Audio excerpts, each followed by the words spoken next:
Amen.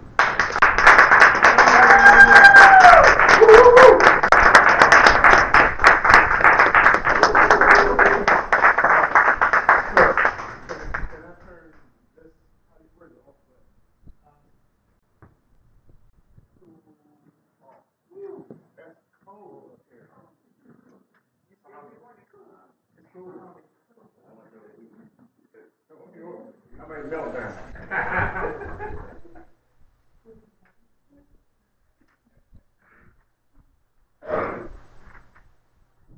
How many, everyone? Amen. Today, as every day, is a glorious day. Any day you wake up on this side of the dirt is absolutely great. Previously, I had done the first tenet of Fahamme, and for those who may be not aware, tenets are a doctrine, a principle, or a position held as part of philosophy, religion, or a field of endeavor. So these are the things that are our constitution. This is what makes us who we are and what we are. And what I'll do after today, I think I'll make copies of this and give it out. This was given to me by my illustrious brother, Peter. And it's entitled Second Fahamme Tenet, Paul and James Johnson, Divine Revelations, and Made Prophecies to Aid, Guide, and Benefit the Tenets. Fahamme Pakramanta. It says, every true prophet of God receives divine revelation from God. The Honorable Paul and James Johnson, the Fahamme Rasul, received divine revelation from Amun Ra. Amun Ra and our noble ancestors gave the Fahamme Rasul unique information for the purpose of improving the plight and welfare of our people. Some of the knowledge given to the Fahamme Rasul is complete understanding of our past religious, cultural society, and some of the information given to the Fahamme Rasul is to correct our present situations. And finally, some of the revelations provide the Fahamme Rasul is an insight or preview of future events to come. One of the things that you hear today that wasn't common when the Rasul started this was the understanding between the different types of worlds that we live in. We live in a dual plane world. We have a dual existence. We have a dual creation date. We have a date that we were created and we have a date that we were delivered. Everything about us is dual. We have male and female, hot, cold, warm, hot. Everything is dual. So imagine that in 1919, someone was explaining quantum physics to the public, yet to be explained by any science in any college. So the Fahamme Rasul had broken down the sounds, the names, and all of these things that made it possible for us to become back in touch with our noble ancestors. So when you think about how we live, right now, this present meeting is on the atomic level. We see, we sense each other, but the primary part of us, the real most important part of us, the non-visible side, is the quantum side, too small to be seen by the human eye. There's actually a complete world that exists without our knowledge of it.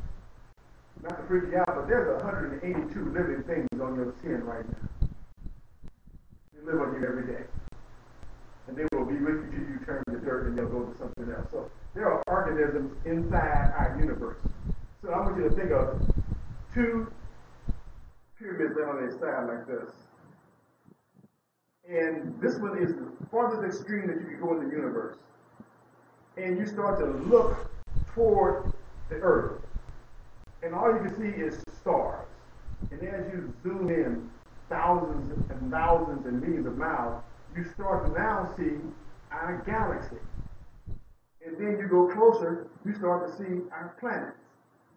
And then you start to see the moon, the sun, and the earth. And then you start to see the earth. And then the earth comes down, and comes down, and comes down. And pretty soon, it lands on an individual. And it sees the individual Now it goes deeper, then you can see the individual. Now you see the cells. You see the energy. And as you start to go inside the cells, you see the same thing that you saw when you came through the universe. You see it in us, going the opposite direction. It is the Ra, and its mission, it comes into Mother Earth, back through us, and creates our world. So the Prophet Rasul was talking about this in 1919. No one knew it was called quantum physics, but it was, that's what it was. Messages from Prophet receives that concern current situations are generally classed as revelations. Revelations provide a prophet with instant insight and understanding of situations and circumstances. The information the prophet teaches based on his revelations are designed to correct or change current practices a people are engaged in that do not dignify nor safeguard their welfare. Revelations give to us, by the Muhammad Rasul, are for the purpose of bringing about immediate changes in the behaviors of our people. Immediate changes in the behaviors of our people. Are you the same person that you were prior to coming into Muhammad? On a scale of 1 to 100, where are you in your evolution? Are you in the single digits, 1 to 10? Are you in some double digits like 89 and 90? Whatever it is, you need to evaluate that and know that you need to be at 100. When I spoke to Brother Peter Ra, and I expressed, I said, Peter, this whole thing that we're talking about for Fahamme is talking about personal spiritual development. He said, that's all it's talking about. So we will change our world when we change our individual world. You must bring into your world the riches that the temple needs. And you must bring into your world the knowledge that the public needs. When the temple, when we take on these tenets as our governance, then we must be as that in order for this revelation to become real. Does that make sense? As an example of the immediate change in our behavior is evidenced by our acceptance of racial names, a change in religious practices to one wherein we pay due reverence to our ancestors and our forefathers, and by us working to complete the educational system developed by and presented by the Muhammad Rasul. So, as our Wednesday lessons get more developed, we're going to have to put more structure and intention and goals in those times that we spend, that we concentrate, meditate, and learn. So here we are in our tenets talking about the very things that are happening right now amongst us. So we're pretty much, I think, on key. So what we have to do is become more excellent in what we do. And we must have more intention of excellence in all that we do. You can no longer accept mediocrity as your method of operation. It is unacceptable in the tenet. Messages received by prophets that concern future events or situations are generally called prophecies. These messages can either dire or hopeful, and the scope of the messages is not limited to the people that are the recipients of the message. So even though this is meant for the black man of America and South America and the world and diaspora, it is meant for everybody, because anyone who actually starts to practice these practices will live a better life. And unfortunately, some of our adversaries understand this and are living a tremendous life at our expense because we are stagnant. An example of dire prophecy received by the prophet occurred in November 1941. On this particular Sunday in November, the prophet was quite disturbed in his spirit. Priest Ilwahir approached the prophet and asked, What is troubling him? The prophet answered the priest Hill and stated, if the Japanese carry out the actions they are contemplating against America, they will pay a terrible price. Of course, the terrible price was the bombing of 2 Japanese cities with atomic weapons. Now, he said this in 1941, and the bombs were dropped in 1944. This prophecy foretold a tragic event, and that did not directly involve the black or Kemetic people. A prophecy given by the prophet that is intended to be hopeful, reassuring, and a validation of the divinity of his mission to the Kemites is the one wherein he foretold the weather on the day of his death. And I researched this, and it was true. On Sunday, during a particular hot stretch of weather, several of his followers were gathered in the courtyard of the temple, discussing how unseasonably hot it was that day. The prophet smiled and told them, gathered in the courtyard of the temple, if you think it is hot now, watch the weather on the day I die. You will see heat that you've never seen before in this part of the country, St. Louis, Missouri. This prophecy fulfilled itself on July 10th, 1954, the day our Holy Fahamme died. And to this day, the record temperature is 118 degrees in St. Louis, Missouri. I just checked it on my phone last night. The hottest day in Missouri is 118 degrees.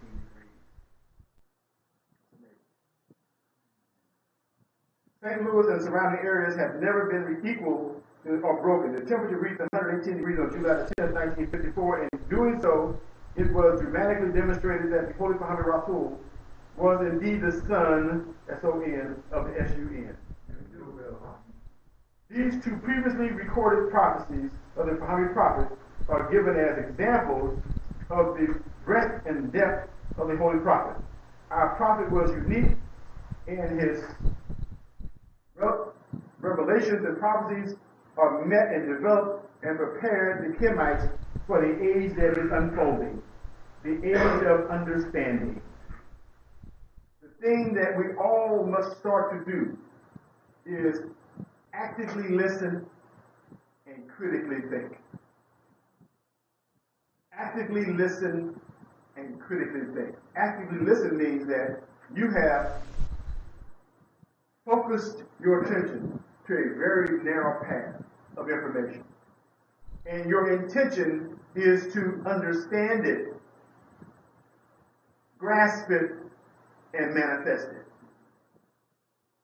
So, as we move forward, our thinking should not be childish. Even though fun and gaiety is good, it has its place and time.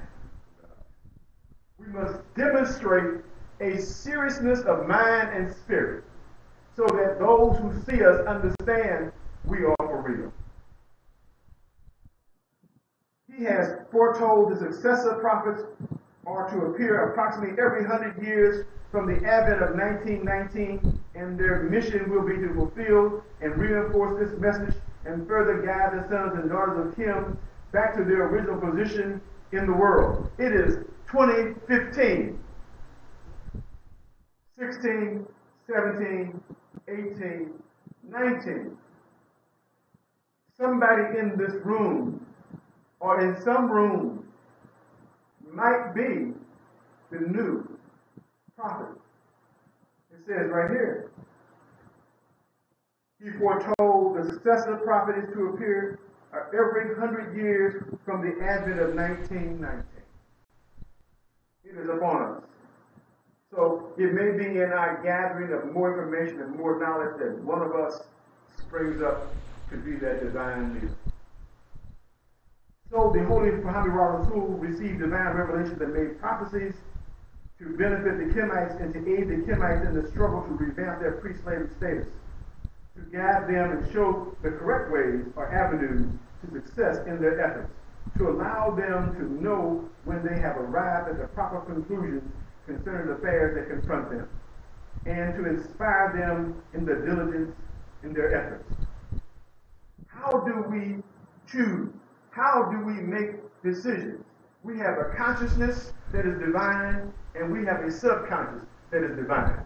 Those are the two black areas in us. In the blackness is God. From the darkness comes the light. The light is the growth. What do we do when we get our best two conscious choices? And with all of our intelligence, we have chosen these last two as the best two. Which one is best for you? How do you make that choice? Through your divine intuition. It's called your subconscious.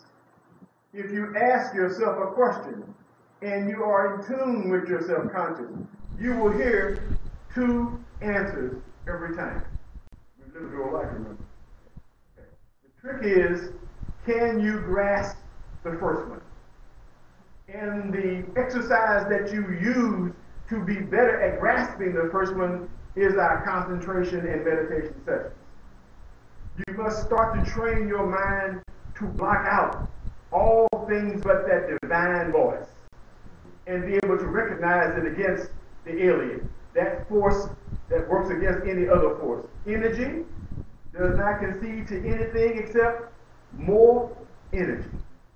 So if positivity or God is to reign within us, then we must dismiss the negative thoughts in us and the negative behaviors in us to be receptors, because 1919 is right around the corner.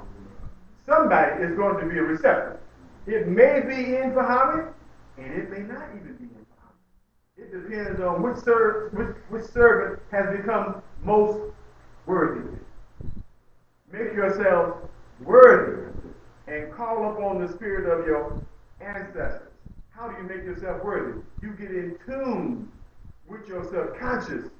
You spend a lot of time with yourself without distractions, without music, without noise, without children, with just you and your God. And you learn what this voice is about. And then you surrender to it. Muhammad Rasul received many divine revelations. Here in the Tenets, I will only discuss a few of the many divine revelations and a few of his prophecies. This is Peter Ross speaking.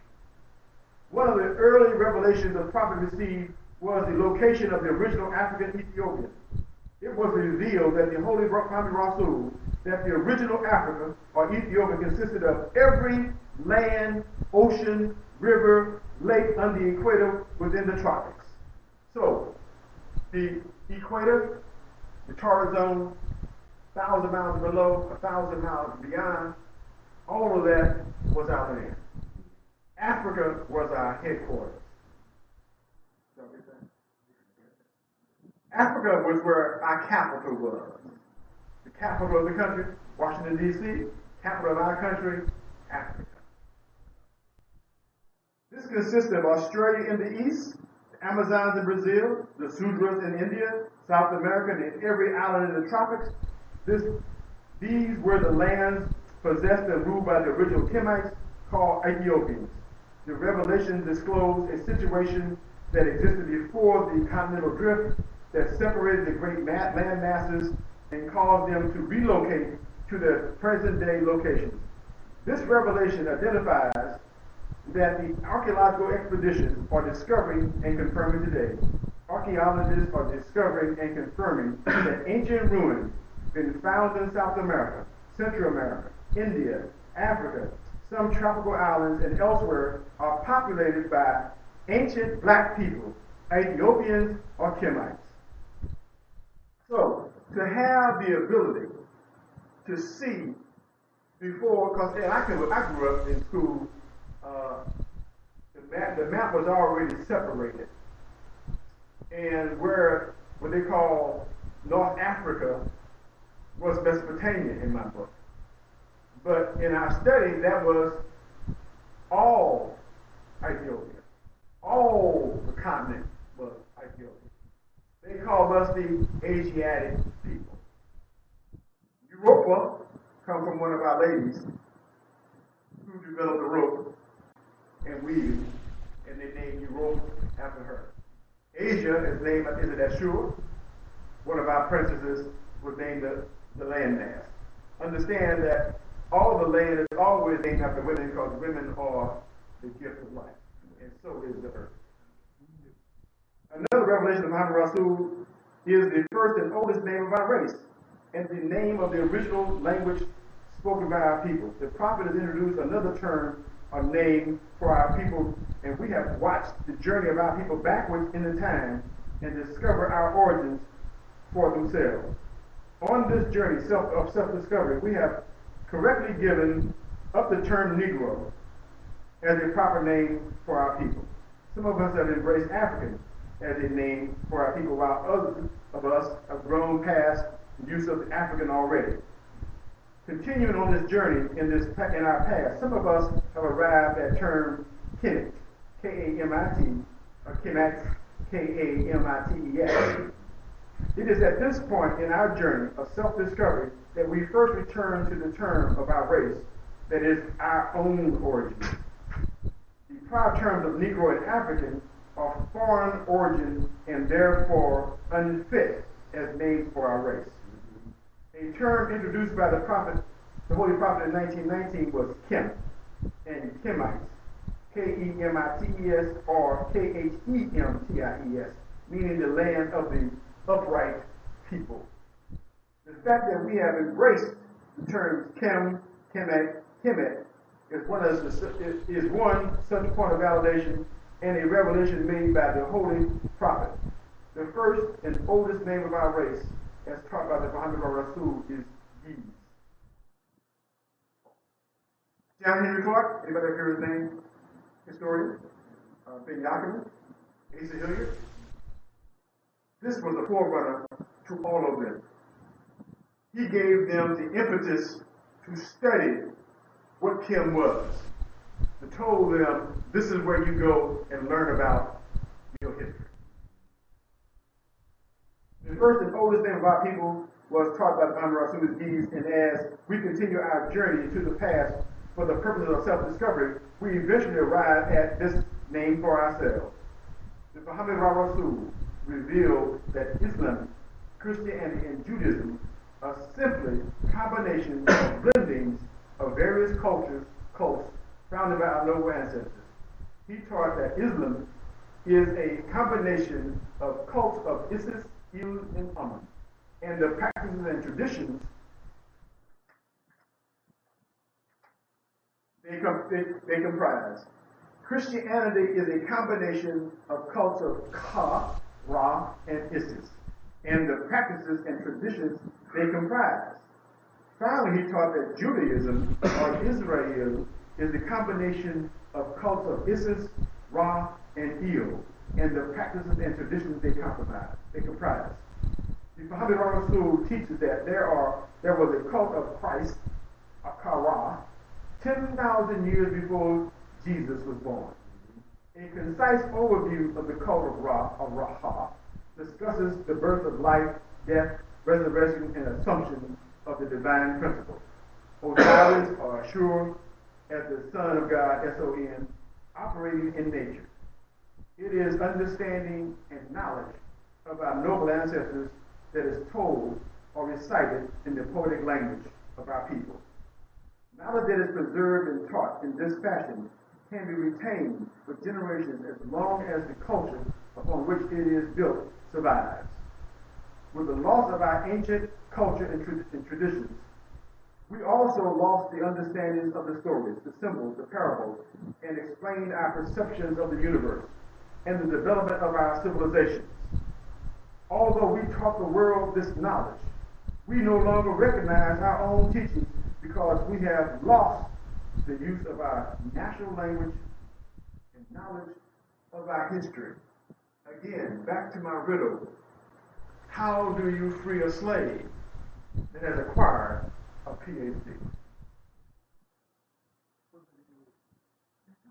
What does it mean?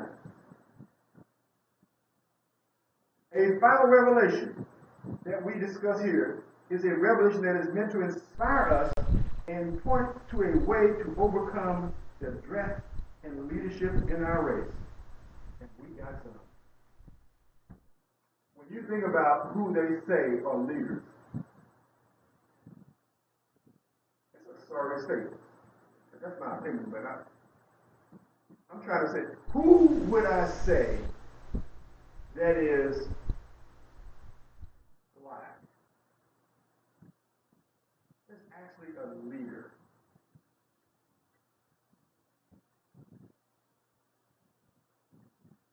You got one? President Obama?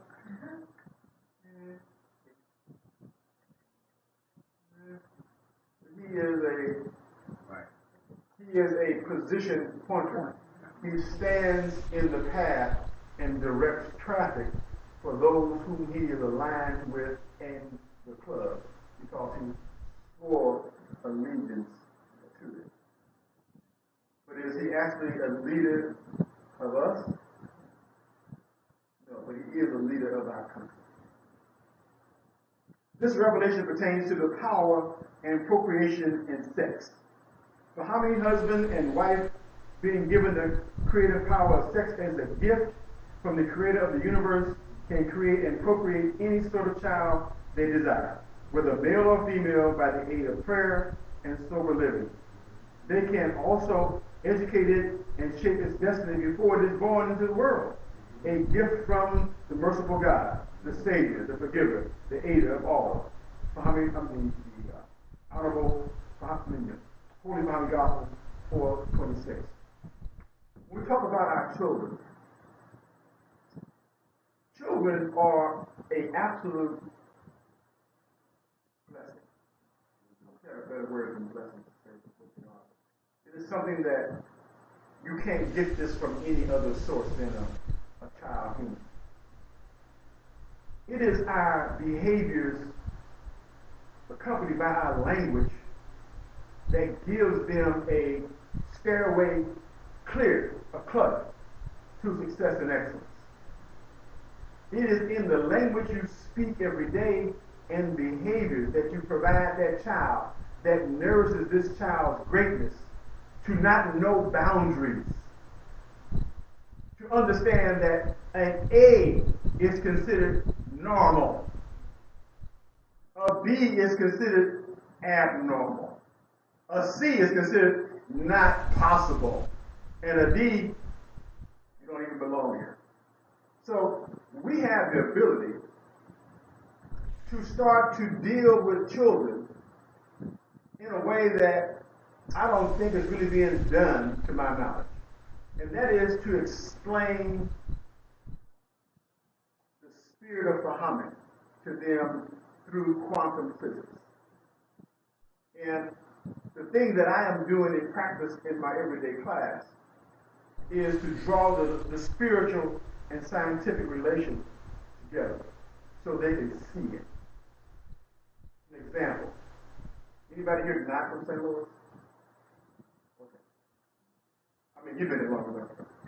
Y'all been here long enough. No duties. So if I said the corner of Kings Highway and Lindell, is there anyone would not know where that is? Everybody knows where that is. What's the most prominent thing in business on that corner? What's on the southwest corner of the chase? Southwest. The park. What's adjacent to the park? The parking lot. No, what you call it is the Roberts. Right. It's Lindell. Yeah, Lindell. The side opposite would be the parking lot. What you just did was an act of quantum physics. You left here, even though you're sitting here, and you visually saw that corner. So you are what's called a traveler. You can be here and there simultaneously. So if we can teach our children to see their future clearly and have them draw it out, they call, what do you call those boards? You put your future on it. Vision board. Have your children do vision boards. Have them put put it in their room, and every day they see themselves at grade school, they see themselves in high school, they see themselves in college, they see themselves going for their PhD, they see themselves coming out running their own business, they see themselves doing everything in their life that they want to do. And you put it on their wall, and they keep it with them all their life. Whatever you see clearly, so said the Bible, you will have. But it cannot be fuzzy. So you got to keep your glass clean. You can't have no smudges on your picture. Your picture's got to be pristine clear. Development of the ability gives hope or a sure knowledge for the true believer that we can produce types and kinds of leaders that both our movement and our nation needs in to further our journey back to our ancestral foundations in order to make fresh and right start. When once attained and practiced, this ability will further validate the divinity of the prophet's ministry and teaching. Does practice make perfect?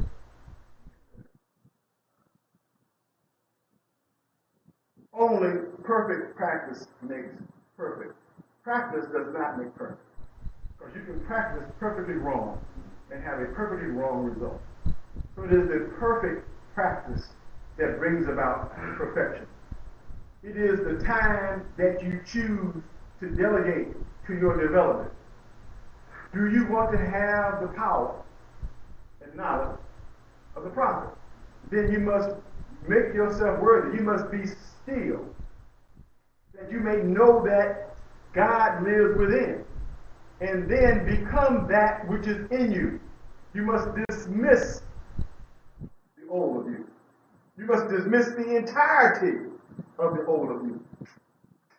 Perfectly dismiss entirety the old of you. So we must now use introspection to look at our own language that we speak, our own behaviors that we display. And are they worthy of being that person in 2019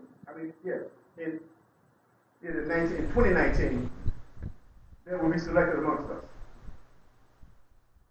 Now let us turn our attention to a few prophecies that Muhammad Rasul left for us. One prophecy tells us that our language and our history are the key to our culture. So we must become more diligent in the development of our language. And I think that we need to go into the technical side. What other new technologies allows us to better practice our language? Can we find methods and mediums that put our language in our hands? So we need to start to look at what is available in our language and in teaching language that will allow us to have it with us 24/7, 365. So that if we aren't able to come to class, we can do it. If we happen to be sitting on the back porch with nothing to do, we can do it. We can do it whenever we have the time to do it. So we need to really start to concentrate on this part right here. See, our language and our history are the key to our culture. This is the only road to self-respect and get respect of others. Holy Bible Gospel, chapter 8:12. If it is apparent when viewing the current condition of our race that nothing has changed since the advent of the Holy Prophet. Our self-destructive behavior clearly shows that we lack self-respect and respect love for each other. The prophecy teaches that this condition will not change until we have recovered and reclaimed our culture, languages, and history. So we got a way to go. But now, that most valuable thing we have, time. How much time can we devote to making each other better? To the extent that we have recovered a portion of our history and we have began to develop an appreciation of our ancestors. Hence a budding appreciation of each other. To deepen this appreciation, we must add the use of our own ancient languages to the reclamation of our history. Another prophecy made by the Fahamme Rasul is that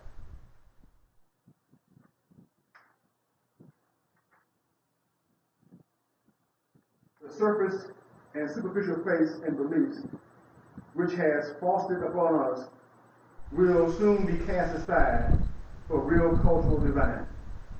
Holy Gospel 3:11. Despite the best effort of our oppressors, Kemites are slowly turning away from the cultures and religions that have suppressed them for over 4,000 years. We are increasingly casting aside those surface and superficial faiths and beliefs and seeking deeper and more meaningful spiritual relationships in increasing numbers. The trickle of our people away from these foreign cultures in turning into a torrent as we flee the restraints of these foreign cultures and the superficial doctrines. When the masses finally turn to Fahamme, the real culture divine, this prophecy will be fulfilled. The final prophecy that is to be discussed here is the ancient gods of the two Americas are also revealed and are coming back. Holy Fahamme Gospel 3:18. This prophecy also contains revelation. The prophecy is that the current rulership of the land America has spiritually passed from the Occidental race, and new spiritual leader of this land America is the ancient gods of the two Americas, that is North and South America. This prophecy also speaks to the revelation that the original Ethiopia, Africa, extended to both North and South America. He is the God of this ancient people, the original Kemites. That is a revival and mounting strong comeback. As our ancient gods can continue to revive the people, they will rule. The rule will continue to revive also. It is the revival. It is the revival of our ancient gods that cannot be stopped by those forces that desire to stop the great Kemite African resurgence. It is the confirmation of our time has come again. And this is another sign that validates the divinity of the Holy Fahamme prophet mission. It is a sign and signal that has not occurred in several thousand years, and the foretelling of this event by the Holy Fahamme prophet is the confirmation of the many things taught by him by the spirit of the ancient ancestors. The revelations and prophecies discussed here together with the many others made by the prophets are contained in the Holy Fahamme Gospel and in the writings of the prophets. Salam. Salam.